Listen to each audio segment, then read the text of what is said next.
talagang ang pinatunayan na ni Maine Mendoza at Alden Richards na ang relasyon nila ay talagang malakas pa rin at matibay, na kahit sino ay hindi kailangan na pabagsak silang dalawa dahil ito ay iniingatan na nilang dalawa sa simula pa lamang. Kaya kung tatanungin nyo si Alden Richards at Maine Mendoza, makapagsasalita ito talaga sa publiko kung kinakailangan sabihin nila ang tunay nilang relasyon, dahil kung hindi sila magsasalita ay talagang marami ang magdududa sa kanilang relasyon. Kung ang Aldab Nation lamang ang tatanungin ay kahit hindi na sila magpaliwanag sa publiko, dahil alam naman talaga ng Aldab Nation ang kanilang relasyon. Kaya talagang kahit iwasan nila ang pagsagot nila sa mga Aldab Nation ay maiintindihan ito.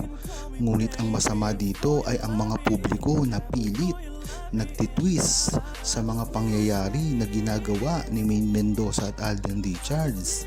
Nakita na rin natin ito sa mga nakaraan na mga pagtitipon. Talagang si Alden Richards ang nabash dito, lalong lalo na ang ginawang GMA Ball. Maraming issue ang ikinabit dito kay Alden Richards. Napakarami niya rin kasing nakasalimuha dito, at dagdag pa dito ang pag-inom niya. Talagang dyan mo malalaman na talagang tuloy-tuloy lang ang paninira kay Maine Mendoza at Alden Richards hanggang ngayon. Kaya dapat iwasan din ng buong Aldab Nation na makipag-away pa sa media at sa publiko, dahil hindi sila nito maiintindihan. Dahil nga lang kung Aldab Nation ang tatanungin, hindi na nila kailangan pang paliwanag ang tunay na relasyon ni Maine Mendoza at Alden Richards, dahil sila na ang nakasaksi dito at subok na ito sa publiko. Kailangan din ni Alden Richards at Maine Mendoza ng pag-amin sa kanilang relasyon, dahil nga naman ito ay makakabuti rin sa kanilang dalawa. At higit sa lahat, marami sila mapapaligaya na buong Aldab Nation. Hindi naman din kasi malabo na mabash sila kung talagang sila ay aamin sa publiko. Ngunit dapat ay hindi nila iniisip ang consequences, dahil ito lamang ay pag-amin at pagkumpirma kung talagang sila nga. Siguro nga ay naiintindihan natin ang kinakatakutan nila na pag-amin nila ay tuloy-tuloy ang pangbabati ko sa kanila. Mawawalan sila ng mga proyekto, at lalong-lalo na ang mga tinatamasa nila ngayon na kaunlaran at mga iba't iba pang bagay ay mawawala sa kanila. Ngunit sila nga rin ang nagsabi, hindi naman ito mahalaga sa kanila.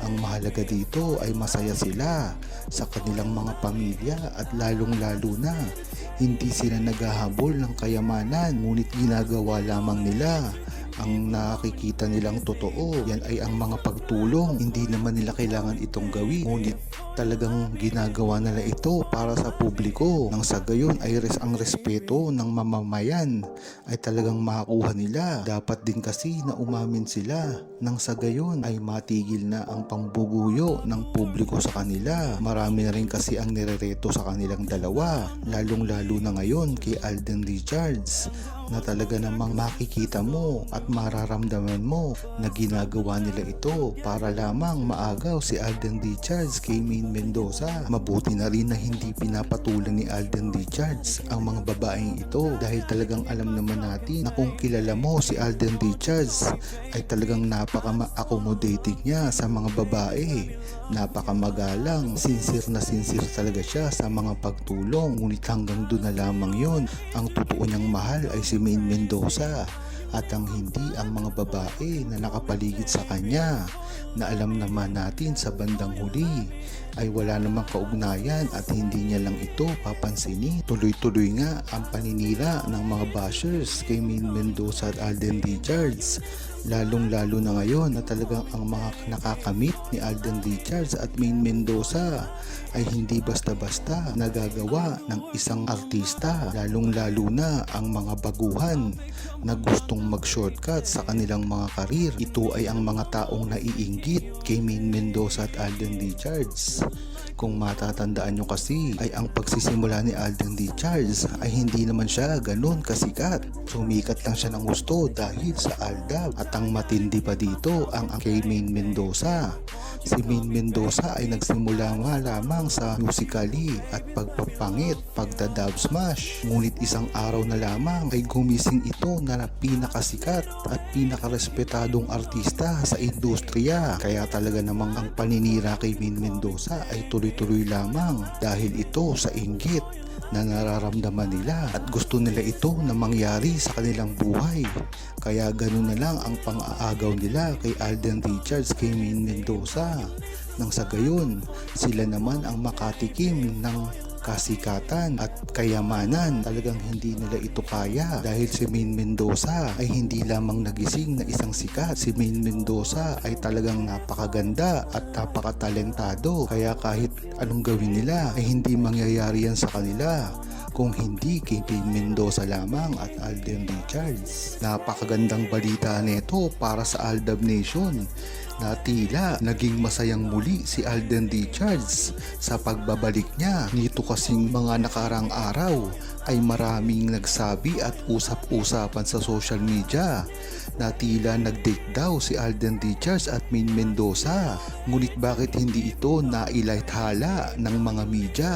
Palagay ng buong Aldab Nation ay talagang itinago ito ni Alden Richards at Maine Mendoza sa kadahilanan na rin na tumatakbo ang kanilang movie ni Kathryn Bernardo at hindi ito kailangang pag-usapan ang tunay na relasyon ni Maine Mendoza at Alden Richards dahil mababaling ang pansin sa kanilang dalawa. Kailangan din kasi ni Alden Richards ang promotion sa kanyang movie dahil hindi lang naman ito para kay Kathryn Bernardo, pala rin sa ito sa kanilang pamilya. Maganda rin naman kasi na talagang merong ganitong pangyayari kay Maine Mendoza at Alden Richards nang sa gayon ay iwas stress din. Yan naman talaga ang sinasabi ni Alden Richards at Maine Mendoza dati pa lamang.